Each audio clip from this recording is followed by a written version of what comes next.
Capítulo 3.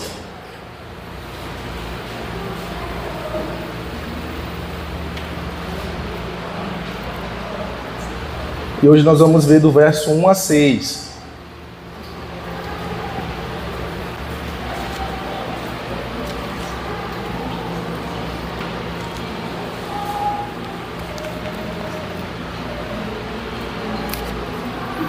O verso de 1 a 6 diz assim: Quando chegou o 7º mês e os israelitas já estavam em suas cidades, o povo se reuniu como um só homem em Jerusalém. Então Jesua, filho de Josadaque, e os seus colegas, os sacerdotes, e Zorobabel, filho de Sealtiel, e os seus companheiros começaram a construir o altar de Deus, do Deus de Israel, para nele sacrificarem holocaustos, conforme o que está escrito na lei de Moisés, homem de Deus. Apesar do receio que tinham dos povos ao redor, construíram o altar sobre a sua base e nele sacrificaram holocaustos ao Senhor, tanto os sacrifícios da manhã como o da tarde. Depois, de acordo com o que está escrito, celebraram a festa das cabanas, com o número determinado de holocaustos prescrito para cada dia. A seguir, apresentaram os holocaustos regulares, os sacrifícios da lua nova e os sacrifícios requeridos para todas as festas sagradas determinadas pelo Senhor, bem como os que foram trazidos como ofertas voluntárias ao Senhor. A partir do primeiro dia do 7º mês, começaram a oferecer holocaustos ao Senhor, embora ainda não tivessem sido lançados os alicerces do templo do Senhor. Vamos orar? Senhor, obrigado, Senhor, pois essa é a Tua palavra, ela é a verdade, ela é inerrante, nós cremos nela. Te pedimos nessa noite que o Senhor possa falar conosco, possa nos exortar e nos moldar, nos preparando para a Tua boa obra, em nome de Jesus. Amém e amém. Gente, só aqui para nos recordarmos, dessa história de Esdras, a história deste livro é um cumprimento da profecia de Jeremias referente ao retorno dos judeus, retornando o retorno dos judeus da Babilônia para Jerusalém, no final aí dos anos 70. E o verso lá em Jeremias 29:10 diz assim: Assim diz o Senhor, quando se completarem os 70 anos da Babilônia, eu os visitarei e cumprirei a minha promessa em favor de vocês, de trazê-los de volta para este lugar. O retorno dos judeus ali da Babilônia, eles começou, na verdade, a partir do momento que Nabucodonosor foi derrotado ali pelo Império Persa. E o livro de Esdras, ele nos apresenta os registros da primeira e da segunda leva de judeus que retornaram à sua terra. Zorobabel conduziu ali a primeira leva e depois Esdras conduziu ali a segunda leva. E quando a gente olha para esse livro, ele tem, por fim, como objetivo, nos mostrar a providência e a fidelidade de Deus na restauração do seu povo. Vemos como Deus ele cumpre e vela a sua própria palavra, e vemos também como ele é soberano a ponto de influenciar 3 corações de 3 reis persas para que o seu povo voltasse para a sua terra, reconstruísse o altar, reconstruísse o templo e as paredes da sua cidade.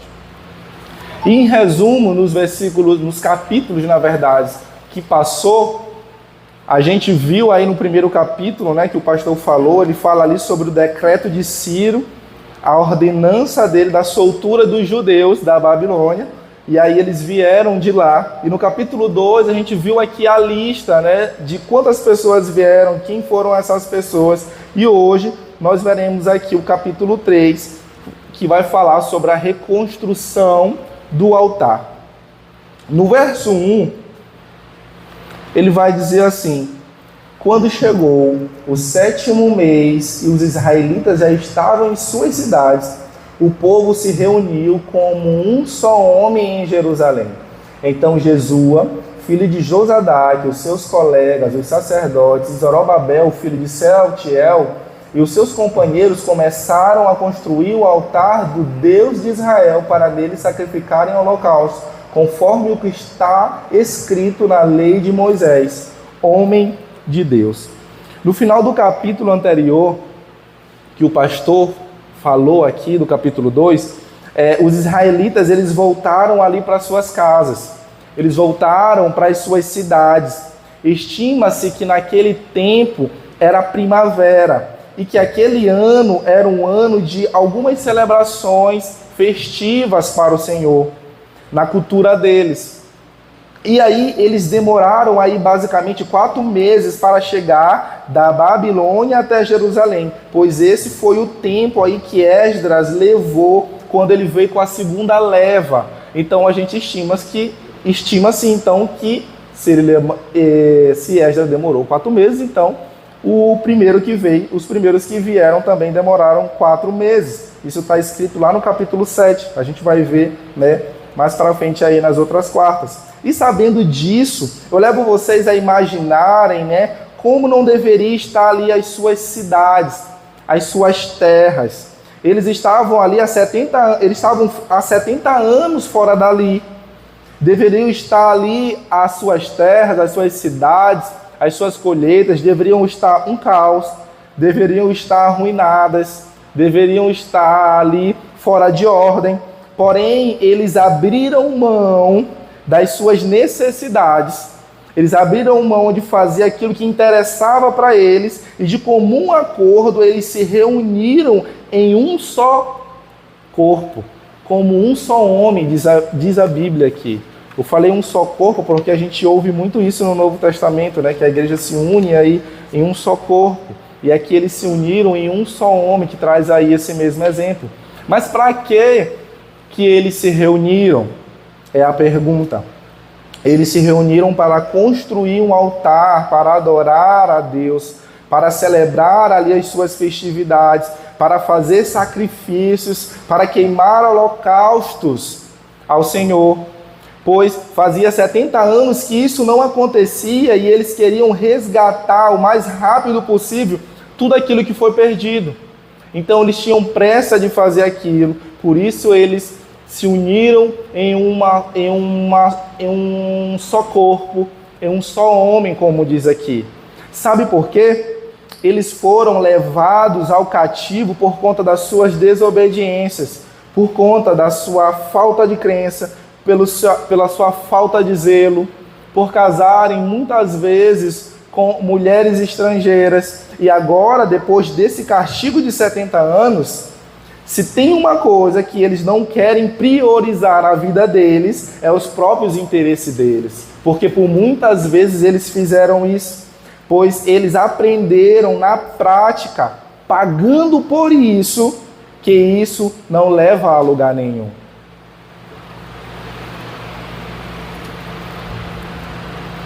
E olhando para isso, olhando para tudo isso que aconteceu aqui com o povo de Israel, nesses 70 anos da Babilônia, nós tiramos aqui a nossa primeira lição desse texto, desse sermão, meus irmãos. Quantas e quantas vezes nós colocamos os nossos próprios interesses na frente do Senhor? Quantas e quantas vezes nós quebramos a cara para aprender que isso não pode acontecer? É a pergunta que eu faço a vocês. Por muitas vezes somos como esse povo, como o povo de Israel em toda a história. Pagamos para ver. Nós não nos satisfazemos com um sermão tipo esse, onde ele traz aqui instrução, onde ele traz aqui verdades bíblicas, verdades reveladas pelas Escrituras. Nós preferimos ir até o Egito. Nós preferimos ir até a Babilônia. Nós preferimos sofrer, pagar as consequências para perceber o quanto nós precisamos colocar Deus em primeiro lugar. Mas isso às vezes é até bom, pois nos faz amadurecer, nos faz ter mais sabedoria, discernimento, nos faz engrossar a casca. Essa é a verdade.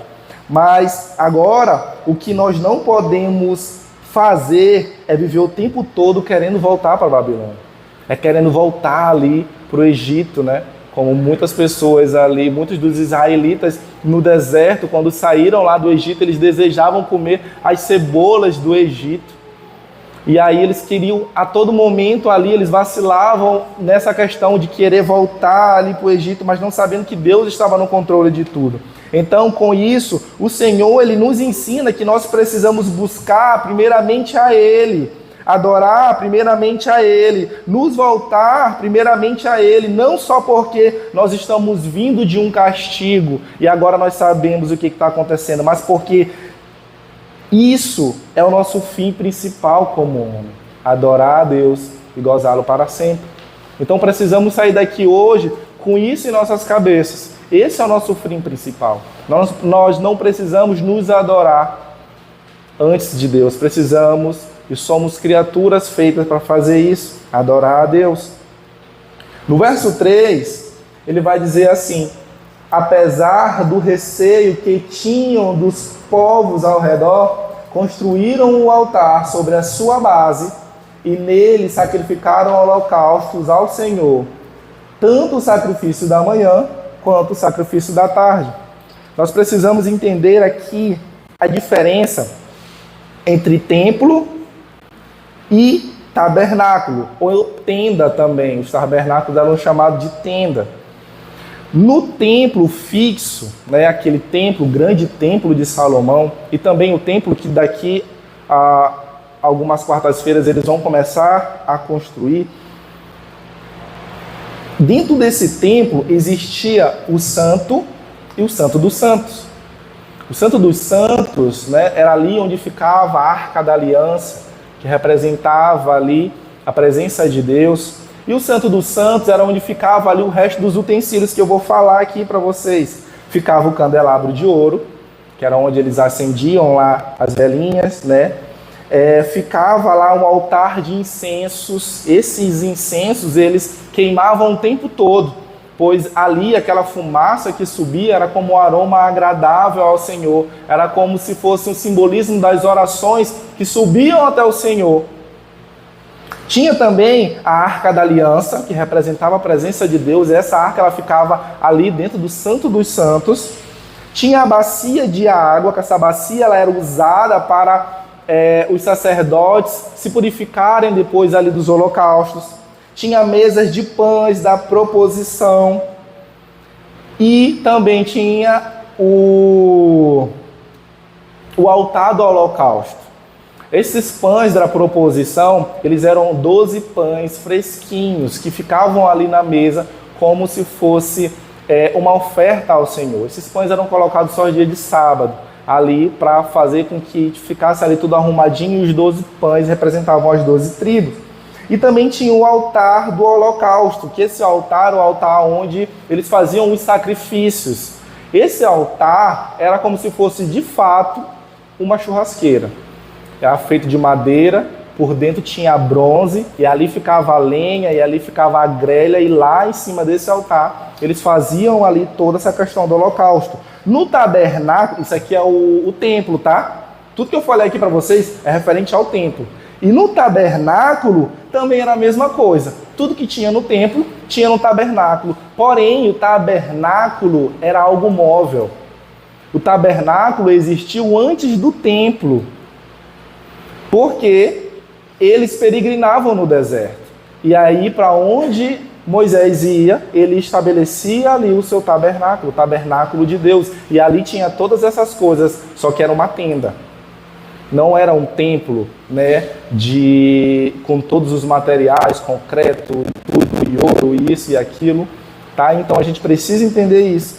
E aí o templo, quando o templo começou a existir, né, foi o primeiro templo, foi o templo de Salomão. E aí acabou os tabernáculos. Porque ali já tinha o templo na Cidade Santa e todo judeu ia para aquele templo para adorar o Senhor ali naquele lugar. E agora, Há estudiosos que falam que depois que destruíram o Templo de Salomão, ali havia uns resquícios de um tabernáculo antigo. E quando os israelitas voltaram para Jerusalém, eles aproveitaram esse tabernáculo e construíram um altar sobre aquele lugar, sobre aquela base, como está escrito aqui no verso 3. Daí eles começaram a queimar sacrifícios de manhã e de tarde. Os holocaustos eram a garantia de viver na presença de Deus. Se o cordeiro não fosse sacrificado, as pessoas poderiam ser fulminadas. Não havia ali intimidade com Deus, não havia perdão de pecados sem holocaustos. Naquele tempo não havia um relacionamento direto com Deus, só havia relação por meio de sacrifícios. E quando eles chegam, mesmo com receio ali do povo inimigo que estava ao seu redor, eles fazem ali o altar para Deus. Quem estava ali sobre o domínio eram os persas. Quando a galera dos jovens aí estudou sobre Malaquias, a gente falou muito sobre isso. Porque eles retornaram, mas quem estava sobre o controle financeiro, quem estava sobre o controle econômico, sobre o controle da cidade de Jerusalém, não era Israel, eram os persas. Ele liberou o decreto, eles foram para lá, mas estava tudo dominado pelos persas. Não os israelitas. Mas ainda assim, eles não temeram. Eles fizeram o que eles precisavam fazer. Eles pegaram e construíram ali sobre aquele mesmo alicerce um altar. E eles adoraram Deus, mesmo sem templo, só com o altar. Aqui, eles construíram só o altar. Eu acabei de falar para vocês sobre a questão do templo. E também acabei de falar para vocês que existia um altar dentro desse templo, que era tipo uma churrasqueira. E o que eles fizeram? Eles fizeram esse altar. Eles ainda não tinham construído o templo. Eles só fizeram um altar para fazer holocausto, porque o holocausto significava a presença de Deus. Então eles queriam aquilo ali para eles queriam a presença de Deus. Então o importante para eles ali naquele momento era a presença de Deus. Era perdão de pecado. Era sacrificar cordeiro. Então eles queriam aquilo ali. E aqui, meus irmãos, também nós temos uma lição para as nossas vidas. Os israelitas não puderam ter um templo imediatamente para adorar, mas fizeram um altar. Eles estavam sob o domínio dos inimigos, poderiam ser atacados a qualquer momento, poderiam voltar a ser oprimidos por adorarem o seu Deus, mas eles construíram o altar mesmo assim. Eles superaram o medo. Eles superaram as aflições, eles ficavam todo o tempo se pegando e os persas estavam ali olhando para ele, mas eles superaram tudo isso e fizeram o altar para adorar o Senhor. Por muitas vezes em nossas vidas nós negligenciamos a nossa oração, a nossa leitura e várias outras disciplinas espirituais por conta de várias coisas, e uma dessas várias coisas é o tempo. Quando a gente fala de tempo, né, a gente já fala assim, poxa, verdade. Uma das coisas que faz a gente negligenciar a nossa vida com Deus, a nossa oração, as nossas disciplinas espirituais com o Senhor, por muitas vezes, é o tempo.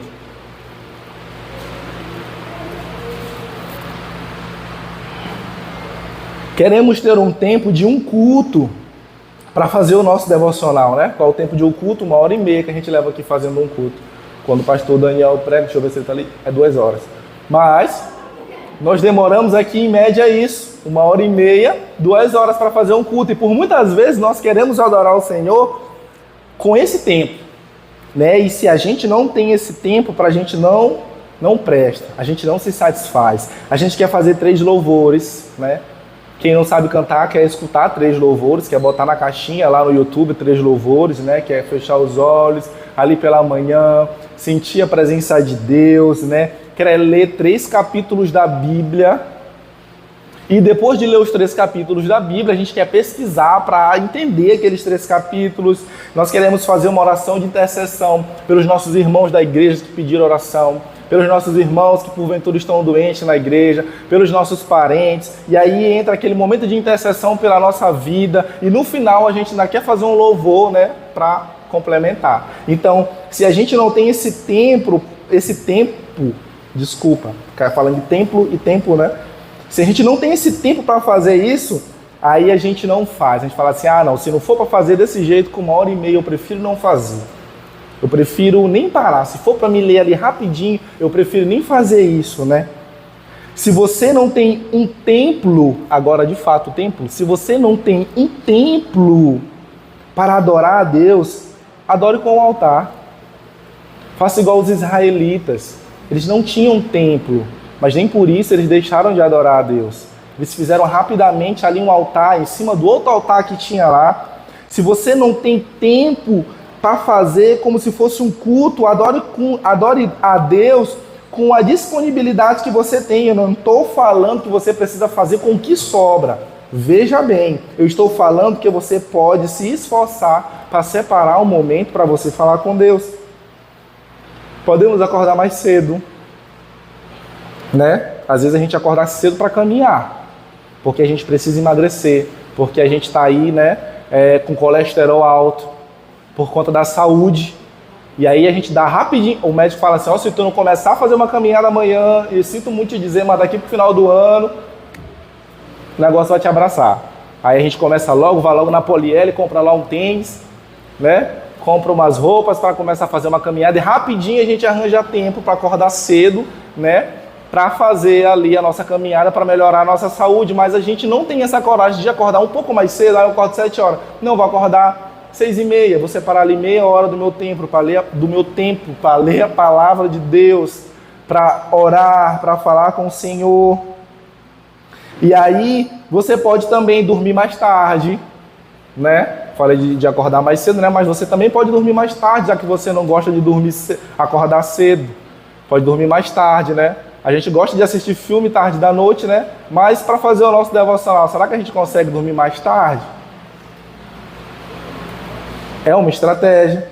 A gente pode também chegar mais cedo no serviço. Eu não sei como é o seu serviço, se você consegue chegar de boa e sentar ali, ninguém mexer com você, e você pode ter um tempo ali para abrir a sua Bíblia, para meditar na palavra de Deus. Pode ser que você consiga fazer isso, mas eu creio que tem pessoas aqui que não conseguem fazer isso. Tipo meu serviço não permite eu fazer isso. E aí, sem sensacionalismo, tá, gente? Sem sensacionalismo, tá? Não é porque você está ali no serviço, fazendo o seu devocional, que você vai chegar aqui, pegar a Bíblia e falar assim, Senhor da glória, né? E aí espantar espantar as pessoas que estão lá. Então ali é sem sensacionalismo, se você conseguir chegar de boa, mas também você não vai ser um crente 007, né? Que ninguém sabe que você é crente, que você fica se escondendo. Mas pode ser também algo que você pode fazer, ler no ônibus. Eu não sei quantos de vocês conseguem fazer leitura assim, em movimento, eu não consigo, de jeito nenhum.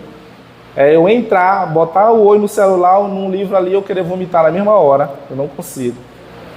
E aí, mas tem gente que consegue entrar no ônibus de boa, abrir ali a Bíblia e ler capítulos e capítulos até chegar ao seu destino. E pensa numa estratégia boa, ali dentro do ônibus, quem consegue ler. E aí até livra dos assaltos, né? Glória a Deus. O irmão, a hora que você está lendo a Bíblia, ele não assalta você. Você pode ler no Uber, né? Você pode ler no carro, pode ouvir também enquanto dirige e por aí vai. O que nós não podemos é ficar sem nos relacionar com Deus. Os israelitas, assim que puderam, eles chegaram e deram logo um jeito de se relacionar com Deus. Então, eles não procrastinaram, eles foram lá e rapidamente fizeram ali um altar. A outra coisa que nós precisamos observar aqui é o medo. Ele não pode nos parar. Os israelitas estavam ali receiosos, estavam ali sobre o domínio do povo inimigo. E ainda assim, eles não pararam. Quando estamos ao redor dos inimigos, quando nós estamos ao redor dos ímpios, por muitas vezes nós nos sentimos retraídos. Nós não queremos orar. Tá aqui na empresa, aí tem um aniversariante, bora bater um parabéns, cadê o crente? Cadê o irmão lá? Cadê a help? Vamos chamar a help aqui para fazer uma oração. E aí a help, que irmão? E a gente se sente ali oprimido, a gente se sente com medo ali no meio dos ímpios. O pastor Daniel está me dando pressão para erguer ali o microfone na boca. E a gente se sente com medo, a gente se sente ali retraído, a gente se sente tenso. E a gente tem que vencer isso aqui. Por muitas vezes a gente é levado a esses lugares e por muitas vezes na hora de um almoço, a gente está ali no restaurante e a gente escondidinho ali quer, fazer a nossa oração e tem medo das pessoas olharem para você e ver que você está fechando os olhos ali para adorar a Deus e dizer assim, Senhor, obrigado por essa refeição. E por muitas vezes a gente negligencia isso e por muitas vezes deixa isso passar por medo.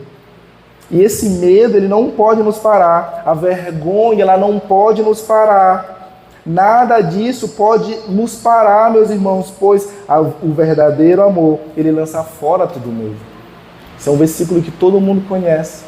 Então tenha isso em mente. Esse medo, a vergonha, ele não pode nos parar.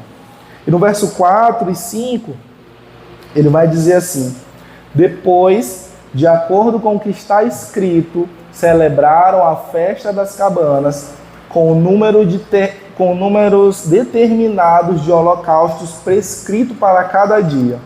A seguir, apresentaram os holocaustos regulares, os sacrifícios da lua nova e os sacrifícios requeridos para todas as festas sagradas determinadas pelo Senhor, bem como os que foram trazidos como ofertas voluntárias ao Senhor. Notamos aqui, no verso 4, que eles celebraram a festa das cabanas. Essa festa das cabanas, ela é também conhecida como a festa das tendas ou Sucote, naquele tempo, que era o nome judaico. Essa festa, ela tinha como significado profundo para os judeus a lembrança da sua jornada pelo deserto durante o êxodo no Egito. E ela enfatizava também a dependência de Deus. Essa comemoração, ela durava ali em média 7 dias. E durante esses 7 dias, eles precisavam dormir em tendas. E também, além de dormir em tendas, eles precisariam trazer à sua memória ali os 40 anos vividos pelos seus ancestrais, quem sabe pelos seus pais, pelos seus avós ali de Israel. Do certo, eles precisavam passar esses 7 dias, e nesses 7 dias eles precisavam sacrificar animais, e ali eles se lembravam do que eles passaram, do que os ancestrais deles passaram no tempo quando eles estavam indo à Terra Prometida.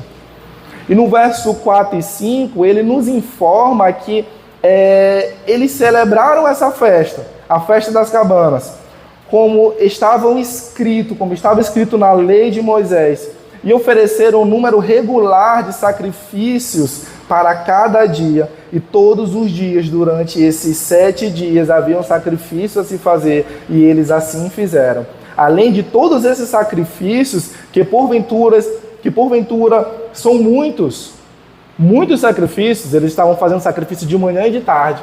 E além desses sacrifícios de manhã e de tarde, eles ainda começaram a fazer 7 sacrifícios lá da festa das cabanas.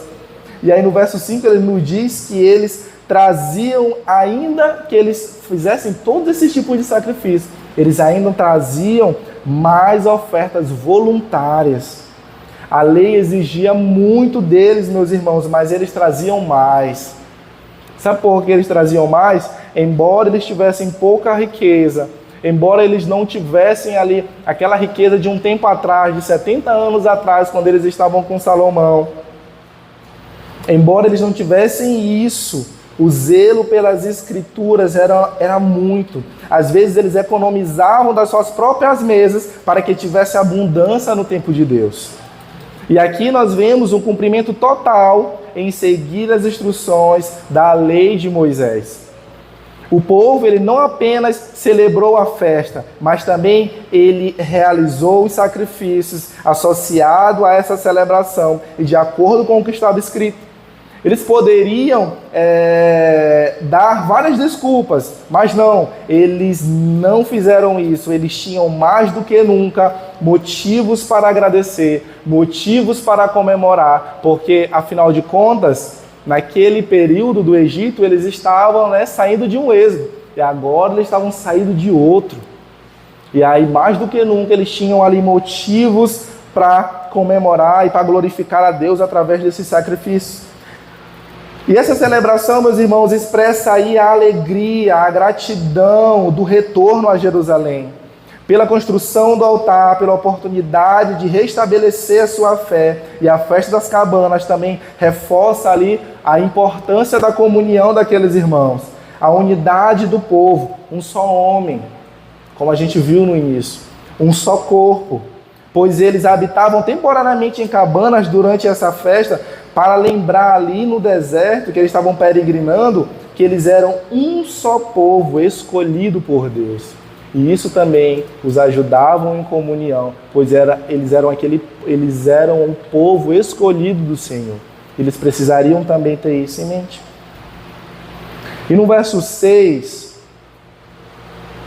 ele vai dizer assim: a partir do primeiro dia do 7º mês, começaram a oferecer holocaustos ao Senhor, embora ainda não tivessem sido lançados os alicerces do templo do Senhor.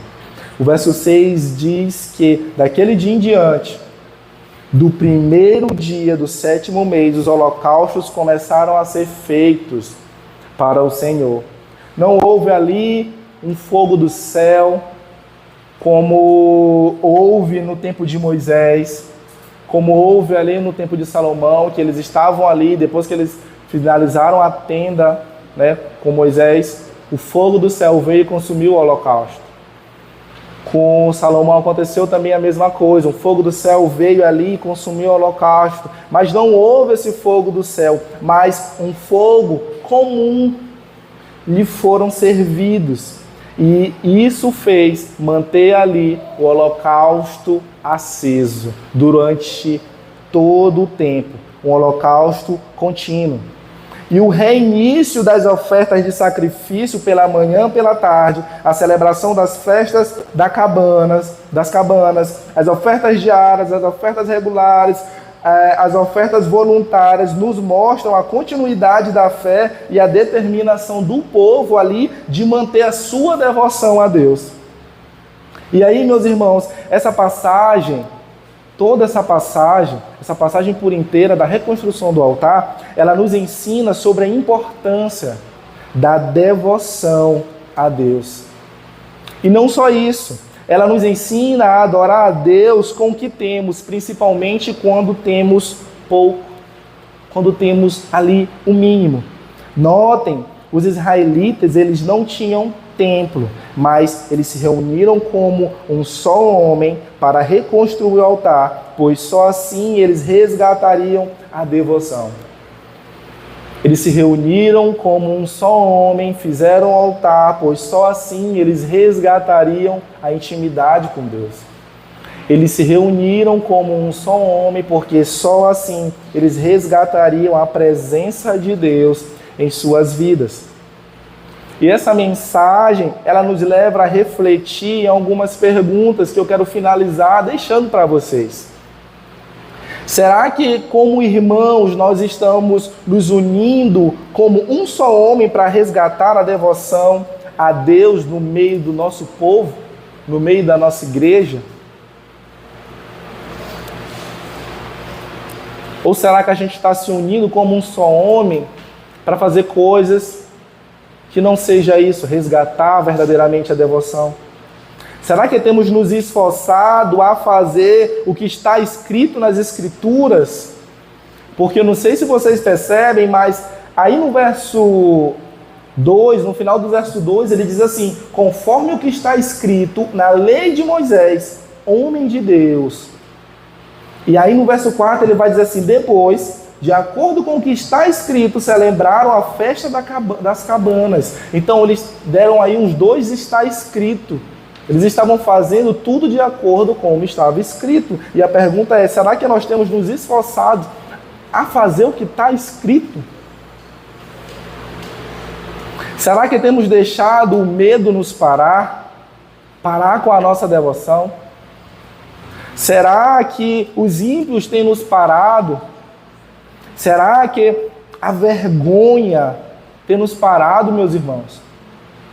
Será que a falta de tempo tem nos parado? E essa é pesada. A falta de tempo. Reflete aí, será que ela tem nos parado? Será que temos priorizado os nossos próprios interesses ao invés do Senhor? Será que fazemos além daquilo que o Senhor nos pede, como aquelas pessoas que trouxeram ofertas voluntárias ali do seu próprio coração, com as suas próprias,